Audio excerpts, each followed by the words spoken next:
Students and welcome back to आपके अपने channel Nitesh Tiwari e learning पे। आज हम बात करेंगे आपका जो मॉर्निंग शिफ्ट का एग्जामिनेशन आपका इंग्लिश का था। आपके 3 आवर्स थे। अब देखो इसमें काफ़ी कुछ चीज़ें समझनी बहुत ज़रूरी है। 3 आवर्स का कैलकुलेशन पहले से कर लेना चाहिए था। मैक्सिमम मार्क्स आपके 80 हैं, तो 80 नंबर की लड़ाई आपको यहाँ लड़नी थी। अब यहाँ पे कुछ चीज़ें बहुत ज़रूरी है जिसमें जनरल इंस्ट्रक्शंस आपको पढ़ने थे।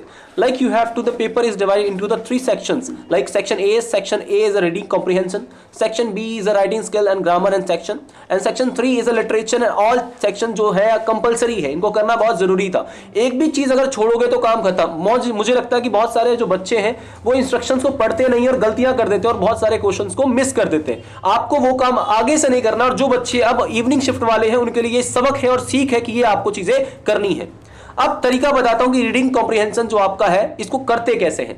इसमें आपका रीडिंग सेक्शन था। जो बच्चे इसका आंसर देखना चाहते कि भी आंसर क्या था, लाइक अगर हम पैसेज को पढ़ने जाएंगे बहुत टाइम लगेगा। हमें सीधे नीचे जाना है और नीचे जाने के बाद यहां जो क्वेश्चंस है, like what is one of the key challenges associated with the beauty standards. अब ब्यूटी स्टैंडर्ड्स के साथ क्या चीजें एसोसिएट करती हैं। ऑप्शन था they are universally accepted and uncontested, they are not influenced by social norms, they have big impact on self esteem and mental health, they have also solely shaped by the objective qualities। जैसे इसने 4 option दी। अब कोशिश करनी है कि ये line जहां आपकी थी उसके आसपास जो इन चारों में से लाइन मिले वही आपका परफेक्ट आंसर होगा। ये तरीका होता है। अब ये नहीं कि मैं सिर्फ इसका आंसर बता दूंगा तो यही आ जाएगा, भाई इसका आने नहीं वाला। तरीका बता रहा हूं कि आगे के लिए अब कैसे करना है, क्या तरीका हो सकता है। तो सेम पैसेज में ये आपको ट्रिक्स ये फॉलो करनी है सब में। हाँ, कुछ चीजें हमें जो मतलब जैसे ये आपके वर्ड्स होते हैं, फाइंड द वर्ड जो क्लोजेस्ट है इसके काफी ज्यादा इम्प्रैक्टिकल का मतलब होता है अनरियलिस्टिक, जो है बहुत क्लोज है इसके, तो ये इसका परफेक्ट आंसर रहेगा। लाइक रीडिंग कॉम्प्रिहेंशन फिर से आपको रीड करना है। इसमें सेम वही फेज, पहले आपको वर्ड्स में जाना था, यहां पे क्वेश्चंस पे, और उसके बाद जो ऑप्शन वहां से मिलता आपको वो आंसर लगाते आगे बढ़ना था। अब कुछ चीजें बहुत जरूरी है हमारे लिए। फॉर यहां पर देखिए थर्ड जो आपका टॉपिक है वो हमें रीड करना था, मतलब इसमें नोट मेकिंग करना है। नोट मेकिंग का देखो परफेक्ट तरीका बताता हूं। नोट मेकिंग में सबसे पहले ऊपर होती है हेडिंग। हेडिंग में क्या होता है कि आपको टॉपिक होता है, सॉरी टॉपिक लिखो, और टॉपिक लिखने के बाद अब टॉपिक क्या हो सकता है, लाइक मैं थोड़ा सा पढ़ता हूं और क्या हो सकता है। यहां पे हैप्पीनेस एंड हेल्थ मैंने टॉपिक बना दिया है, हैप्पीनेस एंड हेल्थ। मैंने क्यों ऐसा किया कि मुझे लगा ये अट्रैक्टिव वर्ड है, वहां लगा दिया। अब एक मैंने हेडिंग बनाई, नंबर 1 हेडिंग, और नंबर 1 के नीचे यहां 2 3 मैंने सब हेडिंग उसकी बना दी। एक मेरा हो गया। मैंने दूसरा नंबर 2 डाला, 1 2 3, ये मेरी दूसरी हो गई। फिर मैंने क्या किया, तीसरा बनाया, उसकी भी 1 2 और 3। इस प्रकार से मैंने 3 हेडिंग्स बनाई, 3 सब हेडिंग उसकी बना दी, और ये नोट मेकिंग का परफेक्ट तरीका था। अब मैं क्या करूंगा, एक समरी, जो कुछ मुझे इस पैसेज में से समझ आएगा मैं एक अच्छा खासा 40 50 60 वर्ड का वो वर्ड लिमिट बना लूंगा और ऐसे बॉक्स बना के उसको अंदर लिख दूंगा। एब्रीविएशन सबको पता होगा। एब्रीविएशन का मतलब होता है कि यहां पर आप क्या करेंगे, कुछ ऐसे वर्ड्स लाइक एग्जाम्पल, अगर मैं एग्जाम्पल की बात करता हूं तो आप EX जो आपका है केवल वो लिख दूंगा और सामने एग्जाम्पल पूरा वर्ड।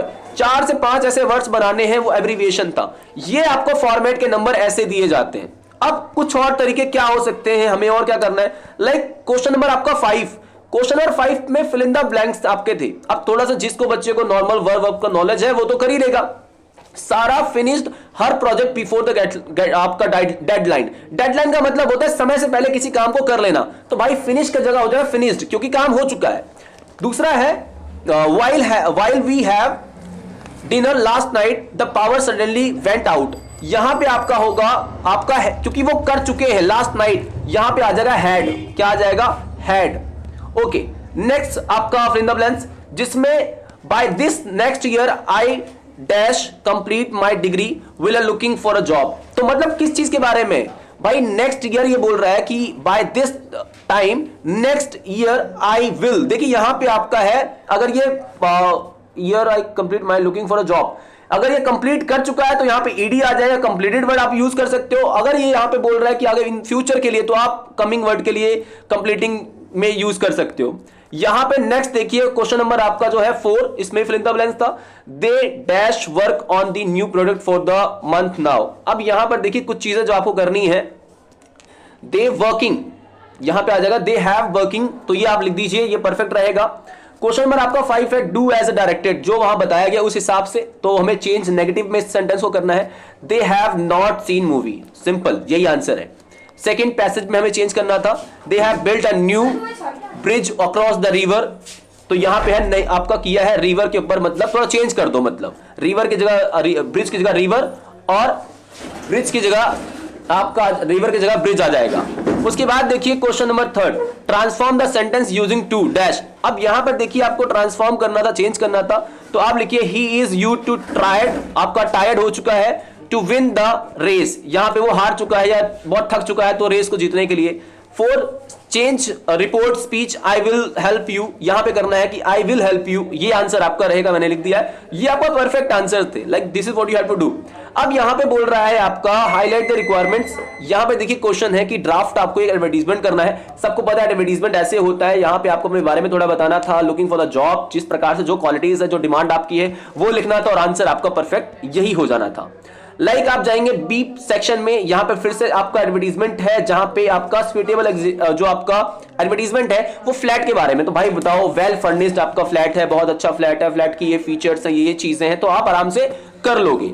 उसके बाद क्वेश्चन नंबर आपका 7 आता है, जिसमें आपने क्या करना था भाई, क्वेश्चन नंबर 7 बहुत सिंपल है, आपसे बोल रहा है आप आपका आहूजा है, आप मैनेजर है इंटरनेशनल ट्रेड आपका अथॉरिटी के, वहां पे आपने क्या करना है, एक बुक फेयर है, तो आपको लोगों को नेसेसरी डिटेल्स देनी है, तो आपने इस प्रकार से वहां के बारे में 50 वर्ड्स में बहुत अच्छे तरीके से बता देना था। सेक्शन बी जो इसका पार्ट बी था, यहां पे आपको एक नोटिस डिस्प्ले करनी है, नोटिस आप सबको पता होगा, ऊपर यहां पे एक हेडिंग होती है, बॉक्स में होता है, यहां ऊपर एक डेट होती है, यहां लिखना शुरू करते हैं आप, थोड़ा सा लास्ट में जो भी अंडरटेकिंग आप साइन कर दीजिए कि यहां से आप बोल रहे हैं, यही तरीका होता है नोट मेकिंग का। लाइक क्वेश्चन नंबर 8 आपका स्पीच राइटिंग, स्पीच राइटिंग के लिए ऑलरेडी मैंने वीडियो अपने चैनल पे डाल रखी है, अगर आप इवनिंग शिफ्ट के हैं जाइए, स्पीच राइटिंग का जो फुल प्रूफ हमारे पास एक ब्लूप्रिंट है उसको देखिए, और वहां से आप उस क्वेश्चन को अपने पेपर को अटेम्प्ट कर सकते हैं, ये तरीका आपका रहने वाला, फिक्स लाइंस थी, मतलब सेम स्पीच का एक और ऑप्शन है, आप वो चीज कर सकते हैं। क्वेश्चन नंबर देखिए 9 क्या कह रहा है, अब क्वेश्चन नंबर 9 कह रहा है कि भाई यहां से क्वेश्चन है जहां पे आपको a past few years have been a growth of artificial intelligence like never before, कहने का मतलब है आज जो आर्टिफिशियल इंटेलिजेंस कुछ वर्षों में हुआ है, पहले इससे पहले ऐसा कुछ नहीं हुआ है, तो हमें एक डिबेट राइटिंग करनी है, और डिबेट राइटिंग की फुल फॉर्म जो एक प्रकार से हमारे पास बिल्कुल एक ऐसी वीडियो हमारे पास है जिसमें आपको स्पीच राइटिंग, डिबेट राइटिंग और नोट मेकिंग तीनों के बारे में मात्र 5 से 7 या शायद 10-12 मिनट की वीडियो होगी, जाइए और वॉच कीजिए आप इवनिंग शिफ्ट वालों के लिए, तो बिल्कुल बेस्ट तरीका वही रहेगा।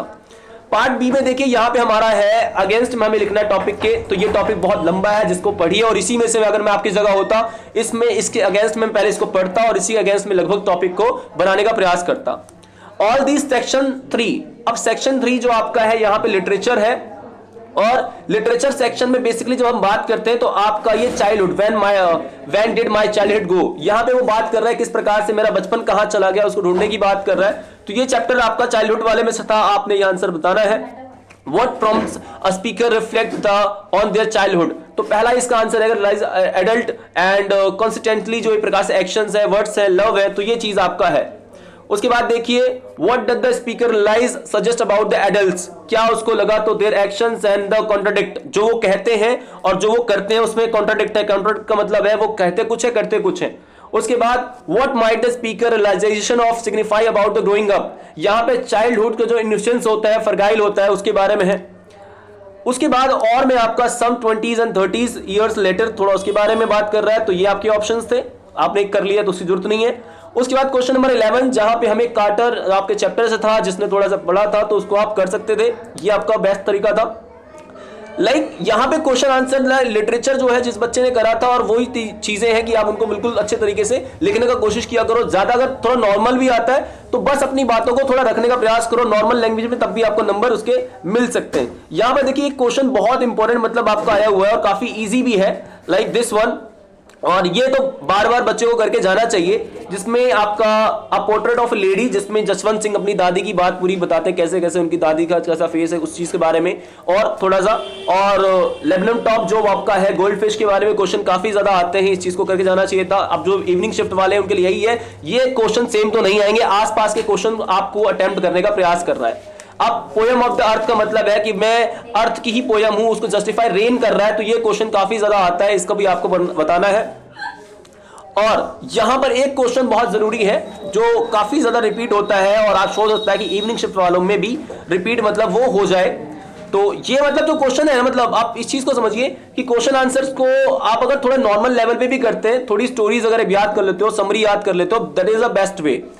तो आपका जो पेपर है ये पैटर्न आपका रहने वाला था। कुछ चीजें जो आंसर का खासकर ग्रामेटिकल का था वो मैंने बता दिया है। आप speech writing, debate writing and note making के लिए जाना चाहते हैं, हमारे चैनल पर ऑलरेडी वीडियो है, जाइए वॉच कीजिए और आपका पेपर बहुत अच्छा जाए। Thank you very much.